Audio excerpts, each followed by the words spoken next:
Assalamualaikum warahmatullahi wabarakatuh. Halo teman-teman semua, kembali lagi di channel Atta Rovita.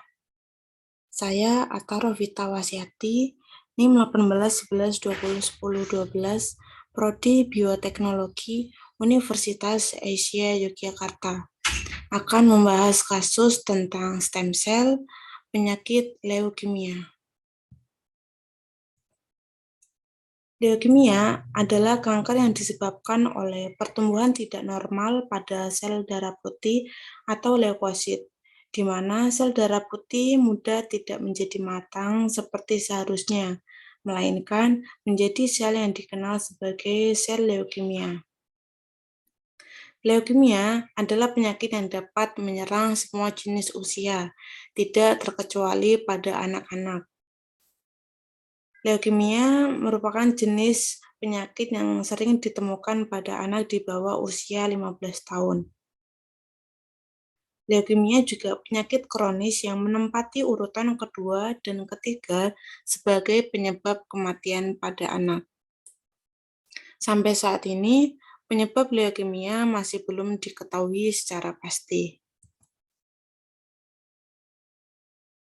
Sel punca atau stem cell memiliki potensi besar untuk berkembang menjadi berbagai jenis sel berbeda di dalam tubuh selama proses pertumbuhan.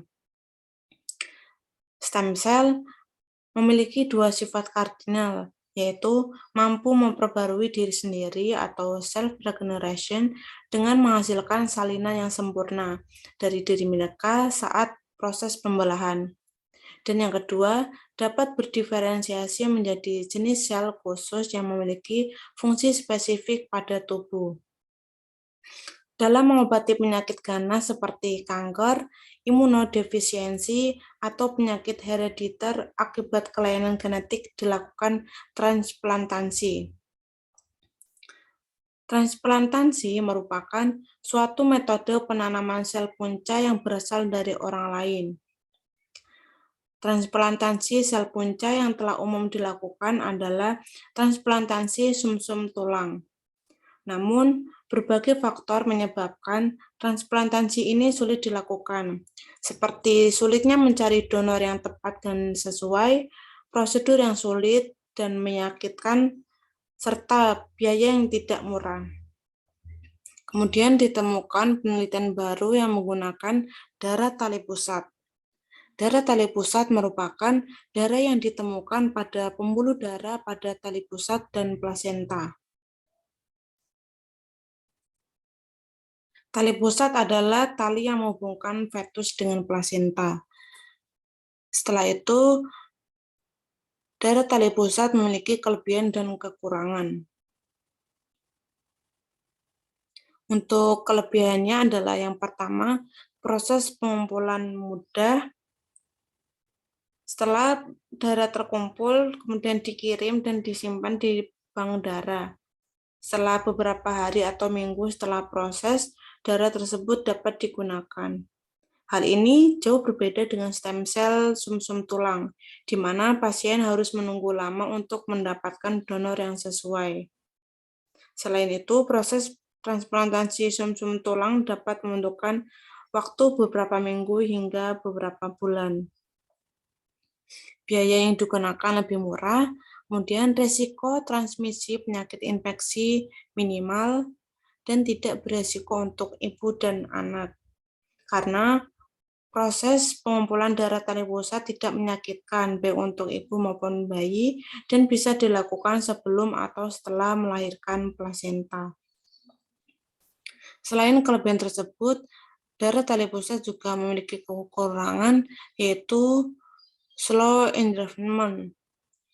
Agar transplantasi sel punca berhasil, harus ada tanda-tanda penanaman atau engraftment.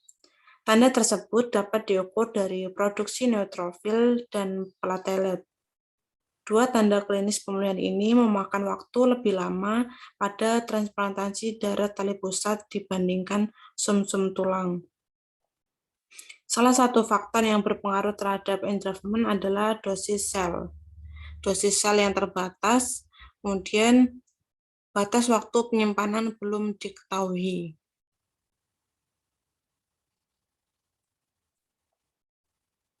Teknik pengambilan sampel yang pertama adalah inform consent kepada orang tua, yaitu memberikan informasi mengenai bank darah tali pusat, termasuk risiko, manfaat, dan keuntungan. Keterbatasan kepada orang tua sebagai bentuk parental care. Tahap yang kedua adalah pengumpulan darah tali pusat. Untuk kriterianya, yang pertama tidak adanya persalinan aktif, selaput utuh, kehamilan tunggal, tidak ada riwayat penyakit virus, penyakit bawaan atau genetik, dan kemampuan ibu untuk memahami implikasi pengumpulan darah tali pusat. Teknik yang digunakan untuk pengumpulan darah tali pusat yaitu melalui teknik in utero, karena volume darah yang terkumpulkan akan lebih banyak dibandingkan teknik ex utero. Setelah darah dikumpulkan, sampel dimasukkan ke dalam kantong steril atau kira-kira berukuran 250 ml. Setelah darah tali pusat terkumpul, darah akan dikirim ke bank darah tali pusat yang akan siap digunakan. Tahapan laboratorium, yaitu yang pertama, ada ekstraksi RNA. Ekstraksi RNA dari hematopoietic stem cell atau HSC menggunakan reagen Trizol. HSC dari pembuluh darah tepi yang telah dilakukan kultur, kemudian dikoleksi ke dalam tub 15 ml, kemudian disentrifugasi dengan kecepatan 6000 rpm selama 5 menit. Setelah itu, supernatan dibuang dan pelet sel ditambahkan ke dalam reagen Trizol sebanyak 1000 mikroliter untuk melisiskan sel dan diresuspensi. Setelah ekstraksi RNA, dilakukan one-step PCR.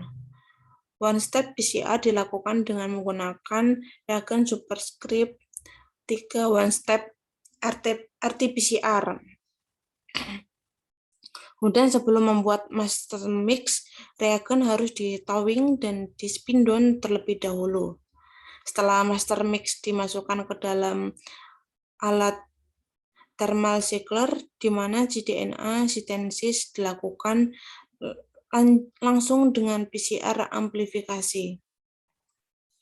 Yang ketiga adalah elektroforesis. Yang pertama, pembuatan agar scale 1%, kemudian sebanyak 4 mikroliter DNA hasil PCR dicampur dengan 1 mikroliter loading day dan 3 mikroliter nucleus free water dimasukkan ke dalam well agarose LE 1% untuk proses running.